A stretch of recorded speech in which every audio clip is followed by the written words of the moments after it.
because they make beautiful music together does not mean they never fight. Welcome to WatchMojo.com, and today we're counting down our picks for the top 10 in-band feuds. He attacked me, he kicked me in the chest, I just threw him to the ground. For this list, we're focusing on the rivalries, fights, and grudges that occur between members of a band. We've excluded fights between different bands because that's a list for another day. Bye-bye, love, yeah. Bye-bye, happiness. Hello, loneliness. That's it. Number 10, NWA. Easy as his name and the boys coming. Straight out of Compton. Dr. Dre and Eazy-E were members of NWA, one of the most influential and pioneering rap groups ever.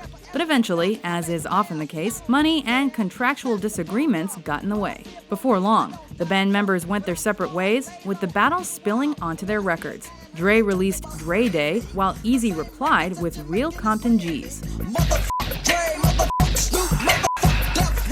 By the time Eazy succumbed to AIDS, it all seemed too petty. Easy, I'm still with you. The beef, nigga, I miss you, and that's just being real with you. You see the truth. Number 9, The Kinks.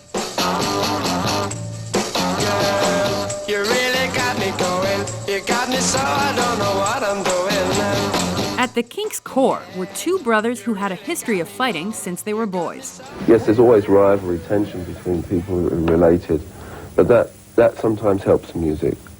Though Ray and Dave Davies spent several decades clashing in the band, they managed to tough things out until 1996. However, differences in artistic vision, lack of mainstream recognition, and an unpleasant birthday party incident eventually contributed to the group's demise. I don't hate him more than I hate anybody else. Or less. Number 8, Creedence Clearwater Revival. Thanks to their southern rock-inspired sound, CCR became huge in the late 1960s. Rolling on a river. But soon, all their intense studio work and extensive touring began to take its toll. It certainly didn't help matters that frontman John Fogerty decided to make all the band's creative and business decisions. Till I hit the ride on a riverboat green. His brother Tom soon quit, and things went even more downhill. A disastrous final album led to increased tensions and their breakup in 1972. When will I be loved? Number 7, The Eagles.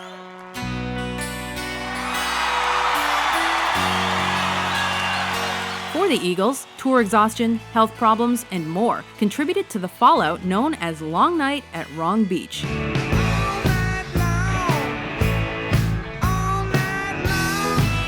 It was at that show in Long Beach that Glenn Frey and Don Felder threatened each other with physical harm. 3 more songs, asshole. You know, and I'm looking at him and I am ready to go. I can't wait to get my hands on him. When we get off the stage, I'm gonna kick your ass. Things got so bad that Frey and Don Henley completed their live album in different parts of the US. A long hiatus, Felder's dismissal, and lawsuits followed. Life in the fast lane, surely make you lose your mind. Life in the fast lane. Number 6, The Beach Boys. Though it's Brian Wilson who initially reigned over the Beach Boys' sound and songwriting, his personal issues and health problems got in the way. Brian had a nervous breakdown and quit touring. He descended into years of drug addiction, alcoholism, obesity, and mental illness. The members were able to contribute more, but soon found themselves fighting over money and the use of the Beach Boys' name.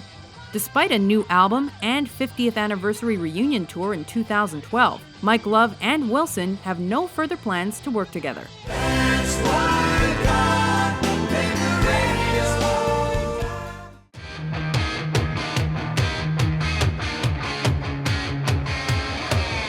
Number 5, Van Halen.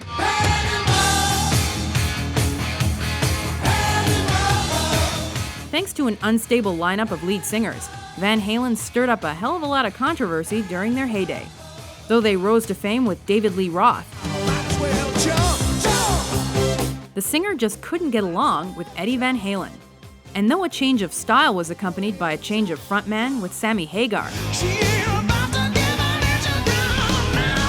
the band briefly reunited with Roth.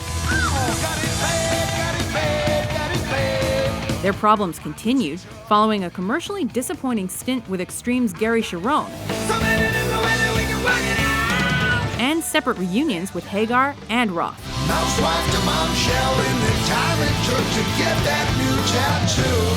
Which succeeded to varying degrees.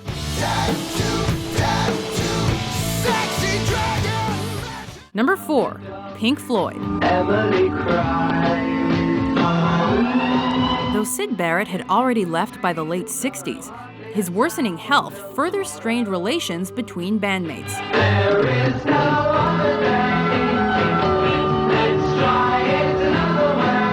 Things got even more tense when Pink Floyd realized Roger Waters essentially wrote and composed all of the final cut. His subsequent departure and solo career was followed by legal issues concerning David Gilmour and the remaining members of the band touring under the Pink Floyd name. And no one sings me lullabies, no one makes me close my eyes. So I throw the windows wide and call to you across the sky. Number 3, The Beatles. Despite finding a creative high in the late 60s, the Beatles found the pressures of fame and touring too much to handle. Once we'd conquered places like North America and stuff like that, I think we began to feel that we'd done it, and that all we were now going to go into was just do it twice. And so it was a mix of internal conflicts, financial issues, and John Lennon's romantic fixation with Yoko Ono that ultimately culminated in Paul McCartney's departure before their last album was released. Let it be, let it be, let it be, let it be. Lennon even went so far as to take things out in song as a solo artist. The only thing you've done was yesterday.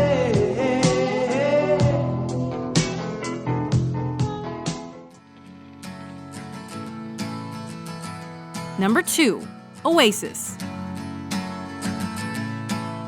While they've made headlines for feuding with other bands, I think when this battle started, when both bands decided to release a single on the same day, it was deadly rivalry. it's Noel and Liam Gallagher's sibling rivalry that's to blame for the demise of Oasis.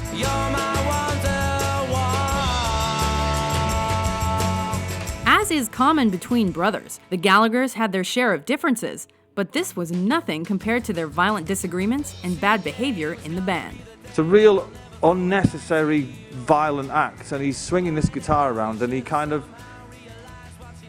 he nearly took my face off with it, In 2009, enough was enough. After a cancelled Paris gig, Oasis announced their end, and the brothers formed other bands.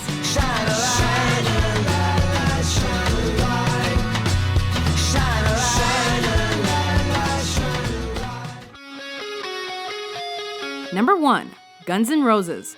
How are things with Axl Rose now? We haven't really spoke. Because of Axl Rose's big mouth, he's often in the spotlight for feuds with other bands.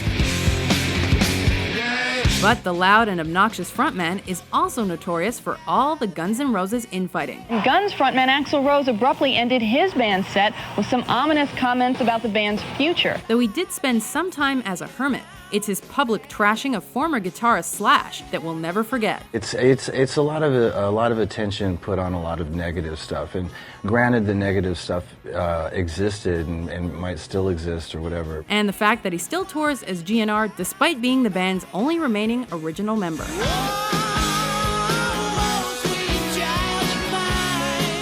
Do you agree with our list? If you didn't see a feud you think should be on here, be sure to check out our video on the top 10 music feuds and rivalries. I watched people around the world say what a great guitar player Kirk is, and what a piece of shit I am. With new videos published daily, be sure to subscribe to WatchMojo.com.